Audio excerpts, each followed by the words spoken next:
An unconventional residence. The Neverlanding houseboat in Lexington State Harbor.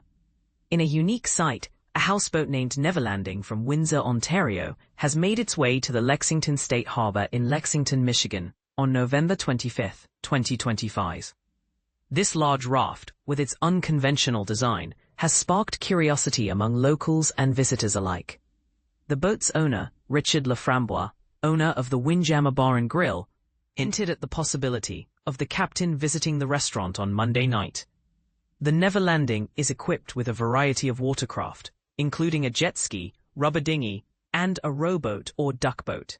It also features a unique addition, a pair of owl statuettes perched atop the vessel, adding a touch of whimsy to its appearance. The back of the boat might be covered with solar panels, though it's difficult to confirm from the provided images. The boat's presence has drawn attention to the Lexington State Harbor, with David Vogtman from Lexington visiting to witness the salmon spawning and the unique houseboat.